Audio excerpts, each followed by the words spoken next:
Yeah. So what is freeze-dried food? For those of you who still don't know yet, what is freeze-dried food and what is space food, food for astronauts?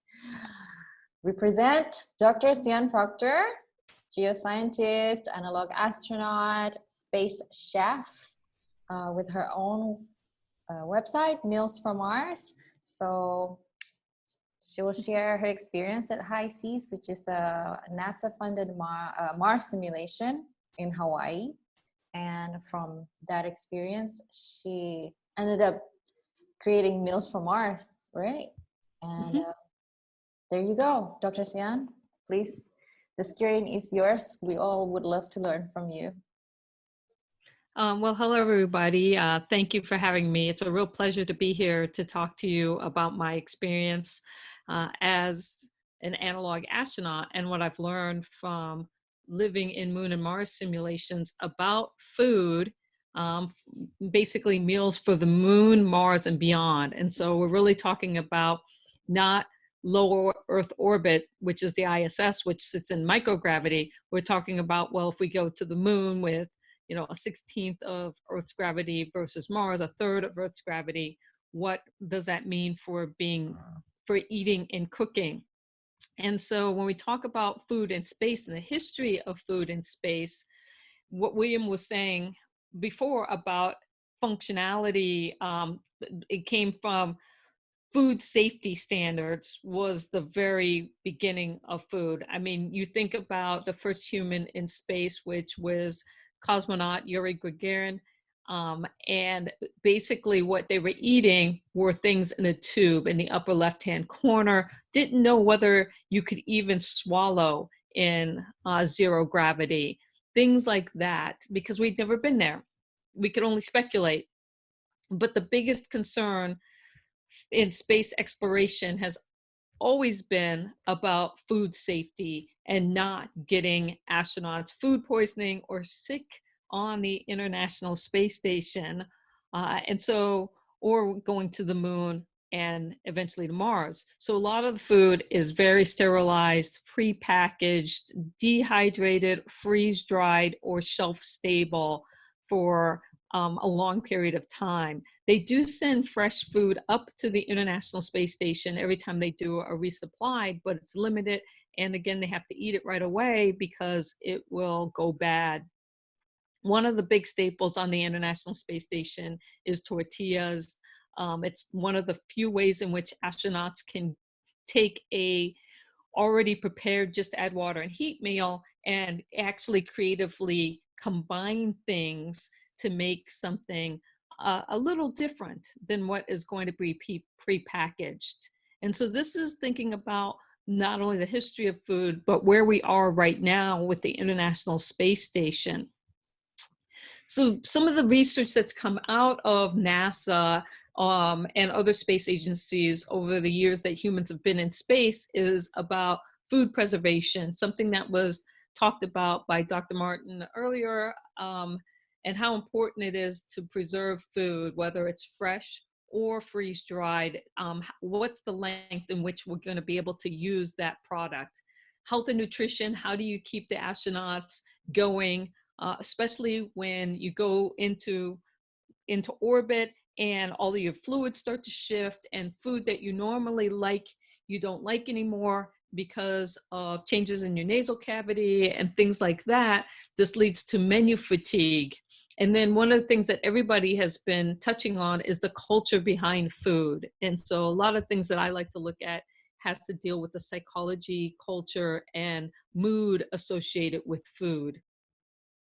So as we go from low Earth orbit and think about exploring the Moon and establishing a habitat on the Moon and then going on to Mars and getting a foothold there, food is a really important thing that we need to consider. And so one of the questions that I have for the people who are listening in the chat, just what would you want to eat on Mars? So if you could eat anything in the world, what would it be and why? And so it's an important question because it gets into the culture, health, and psychology behind food. For me, I know it would be pizza. I would love to be able to have a nice brick oven pizza on the moon. I think that would be my own little restaurant doing that.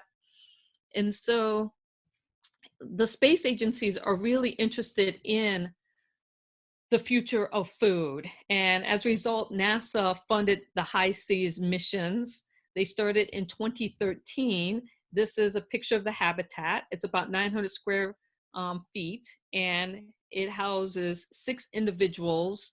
So there's living quarters for 6. And I was very fortunate to be part of the first crew to ever live in the High Seas habitat. And it was an international crew. And so this is our group. And we became basically analog astronauts. And analog astronauts are people who do research and training in human space flight, but on Earth. And so this is an analog location for Mars or the moon.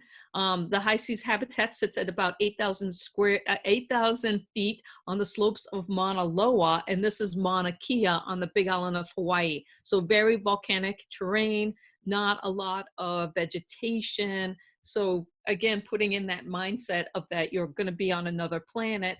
And while we lived in the habitat for 4 months, if we went outside, we had to wear a space suit. In that habitat environment, again, as an analog astronaut, we're doing all kinds of research, whether it's exercise and wearing t-shirts that are specifically designed to reduce microbial growth, testing rovers, and looking at different kind of bacteria. But the main thing that NASA funded this mission for, and again, it was for 4 months living in this habitat, was food strategies for long duration space flight. So think about that. That's how invested these space agencies are, that they're putting millions of dollars behind what it's going to be, what the future of space food is going to be like on the moon and Mars. So you can see this was our space pantry. Now for our mission, we could only have shelf-stable ingredients. So we weren't allowed to have fresh food or grow any of our own food. Because again, they were thinking about long duration space flight. So we're talking up to 3 years. What does that mean in terms of what ingredients you can have or not have? And so we spent those 4 months, and the study was basically 2 things. One was we're eating 2 days of the way astronauts eat now, which is this image here on the left. Just add water and heat meals. So everything that you need for chicken a la king with noodles is contained within here. All of the spices, ingredients, all of that. And basically you scoop it out, put it into a pot, add water. So it's just add water and heat. Versus spending 2 days of being able to creatively cook using shelf-stable ingredients or freeze-dried fruits, meats, and vegetables. So this is freeze-dried vegetables, freeze-dried fruit, and freeze-dried meat. And what happens in the freeze-dried process is that you're taking out 98% of the water and then storing it as a shelf-stable ingredient. Again, taking out that water is going to help reduce microbial growth. And as a result of that, it can last a long time period. And then when you go to cook, you will rehydrate this and then make whatever meal you want. And so we spent the 4 months alternating of 2 days of just add water and heat meals and 2 days of being able to creatively cook. And what was interesting was the variety of food that we came up with for creatively cooking. And so this is freeze-dried or shelf-stable ingredients and the different kinds of things that we could create and meal-wise. Now, what's interesting when we think about food is not just the fact that it's food to sustain us for our life, but the culture behind food and thinking about what would you want to eat on Mars, that first question. Well, think about this. What would you want to eat if it was your birthday? you know, or some celebration. And what would that look like? And so in those 4 months, Jahira here had her birthday. And of course, we want to celebrate these kinds of things. And so what kind of food products would we have available to be able to do that? And so what we came away from our 4 months there is that the culture of food is extremely important.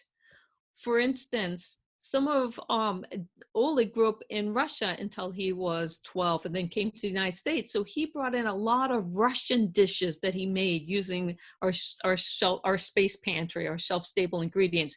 Jahira grew up in Puerto Rico, so she brought a lot of that culture to her cooking and being able to share that with us. Another thing is the importance of sitting around the table in this environment and the community building, crew cohesion, creativity that is associated with food. All of those things are what makes the meal more enjoyable. And so thinking about those as we go to the moon and Mars are just as important as the ingredients and things that we're going to be taking with us. Now, when it comes to engineering and food, that's something that we're thinking about too, right? Can we 3D print food? How does technology help us when we're talking about environments that are extremely hostile, like space or living on another planet? And so the things that when we're talking about the technology, can we have the variety that we need when it comes to meals? Again, shelf-stable ingredients. You can think about when we're talking about the insects and the byproducts from insects. Well, what if we were to take that ground up floured products along with the oils and stuff and put it into a 3D printer? What could we create? Could we customize content for individual astronauts or not? And how much time and efficiency would there be with this kind of thing? And then we also have to consider the processing of those ingredients. Is there any kind of loss in nutrients or vitamins? And as Chef William was saying, texture. If you're eating something every day that has the same texture, how satisfying is that?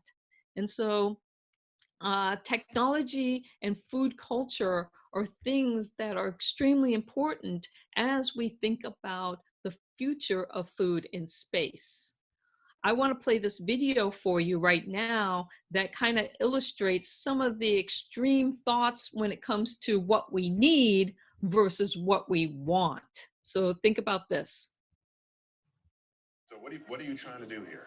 We're trying to make food better. We wanted to see what balanced diet entails and then meet those requirements as elementally as possible. So elementally, you mean the sort of molecular nutritional level of the product. Exactly. Goal was to use science to improve the food system. Whatever you put in here, you want to say it's better than like the whole meal I just had? I had like eggplant parmesan last night. Well, it depends what you're optimizing for. Optimized for pleasure. How about that? This may not be the most pleasurable meal in the galaxy. Okay. However, it is very functional. Functional food. Right. Ever since food fortification from a generation ago. I mean, iodized salt, fortified rice, cereal, even macaroni and cheese has to be fortified. Yeah, it's all the grains. Nutritional deficiencies used to be just part of life, and now they're gone. They're gone completely. Just gone. This is an engineering problem. Right. A food engineering problem. Food engineering problem. And it's a very complex problem. I mean, it's pretty astounding that we can make something like this that will sit on a shelf without refrigeration for. So this is an example. I just wanted to show you the first part of that, of thinking about food, functional food versus the pleasure of food. And can we survive on just functional food? And clearly we're creating products that are designed to meet the function that the human body needs to be able to survive. But then there's the whole psychological aspect wrapped around food, the pleasure of eating and chewing and smells and all of that, along with the culture of cooking. And so when we think of the upper left-hand corner, I love the movie The Matrix. and the whole idea of what they're eating in that movie, The Matrix. And if you've seen it, then you know that the villain in this just wanted to be able to eat a steak again. They just wanted to be plugged in and not eat what Neo is eating here, which is functional food. And so when we're thinking about the future of food on Mars, you know, that what was mentioned about the insect-based foods, that's a really important thing that we got to consider. But also, we have to think about some of the things that are coming out from cellular agriculture and growing our own meals. And then what are we going to be able to grow with hydroponics? And the big thing about all of this food that we can't forget about is the preservation part. And so when I think about food in space, I also think about food on Earth. And so as we solve for space, we solve for Earth. And there's this cycle where we learn to be more efficient in space, but we bring that technology back to Earth. And then the things that we learn on Earth to make us more efficient and better, we bring that to space. And all wrapped into that is the human culture that we bring with us. And so when we think about space technology and freeze-dried, how can that make us more sustainable on Earth? Well, we've already talked about a little bit the fact that we waste a lot of food, and that is a problem with when you're looking at worldwide 30% of food being wasted because it goes bad or we don't get to it in time. Also in the United States, we're number one when it comes to food waste. So we really need to look at how to be more efficient in this area. And that's where food preservation comes in. And so with freeze-dried technology, again, it's different than dehydration. And so freeze-dried is when you actually freeze the material, the corn in this case, and then you sublimate the water out. So as you can see between these two different images here, freeze-dried, you continue to keep the shape and basic volume of the meat, not volume, but the size. But what's happening is you're taking that water out and you're just leaving the nutrition. Now that's important for space because water has such a high weight content. So shipping anything to space, the more you can reduce its weight, the easier it is to get up there. And that again makes it shelf-stable. For me in my home and how I've been using freeze-dried is that I look at it right now, and from a sustainability component is everything that's in my freezer. How do I take my frozen fruits and vegetables and meats and take them out of the freezer and put them in my pantry? For instance, this would be frozen blueberries versus freeze-dried blueberries. So the frozen blueberries, when they're picked, immediately you got to freeze them and you've got to use energy to keep them frozen until you're going to eat them. And so think about transportation. Not only do you have the weight of the water in the blueberries, you're also using energy to freeze them, and you're transporting them from wherever they've been harvested to the processing plant, from the processing plant to the store, and then from the store to your home, and still yet it's in the freezer using energy until you decide to use that, versus taking the water out of the blueberry when it's harvested, making it shelf stable because it's freeze dried, shipping just the nutrients and not the water, going to the store, again, it's sitting on the shelf and not in a freezer, and then bringing it home and having that be stable for up to a decade. And so when we're talking about creatively cooking, instead of having meals that are already pre-prepared and just add water and heat, how can we bring the art, the culinary arts to space and be able to take these freeze-dried, shelf-stable vegetable, fruits, and meats and hydrate them to make stews and soups and saute them with interesting spices and things like that. Now, when I talk to a lot of people, they're like, well, I can't just eat freeze-dried food. And I don't think that we should, not on Earth or in space. So what I like to advocate is that we should think about any food that we ship internationally, we should package it as freeze-dried, and we should combine those freeze-dried fruits, meats, and vegetables with locally or regionally harvested fresh fruits, meats, and vegetables. So you combine these two things. Because if I'm getting my food, my fresh food now from like India or Indonesia, what do we have to do to keep it fresh by the time it gets to me in Phoenix, Arizona? And by the time I buy it and bring it home and cook it, can that those products from Indonesia be freeze dried and sent to me and then used later on and combined with local ingredients that are fresh here in Arizona? When we're talking about ways in which Indonesia can contribute to space, I think we've already hit on that. And where my research is going now is all in spices. And so my last question to you is, what are the essential herbs and spices for space? Like, what would you think that we would need to take with us? Because our pantry is going to be limited. We can only take so much with us, and we can only grow so much product on the moon and Mars. And so how are we going to, again, avoid that menu fatigue? Well, one of the easiest ways is through spices. And you can imagine taking something like freeze-dried chicken and onions and a vegetable and making it taste different just by the different types of spices that you add to that meal. So that, again, you're being able to be creative, but you're also being able to add some of the culture that is associated with food. So whether you make it taste more Italian or make a curry or just those kinds of flavors that we're used to. And so thank you for listening. And I look forward to hearing what kind of questions we have. Great. Thank you, Dr. Sian, for the presentation. And yes, we saw a lot of spices, and we are a country of spices, which also herbs. We have the herbal medicine. So I think we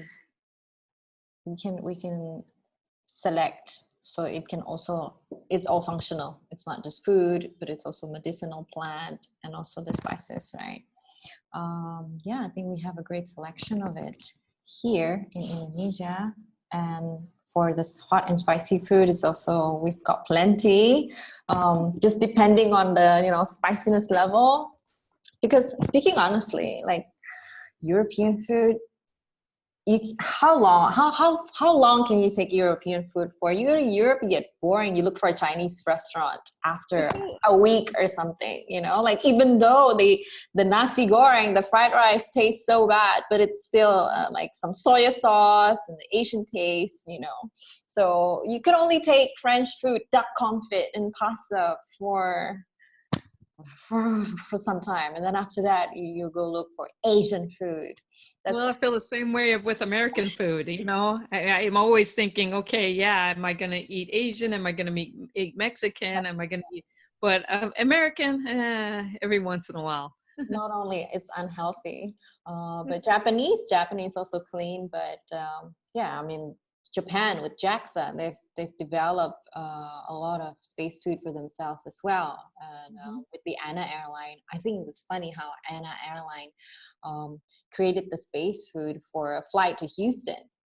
I'm like, what? No. Maybe space food for pleasure, but not for a long haul flight to Houston. You want all the good stuff.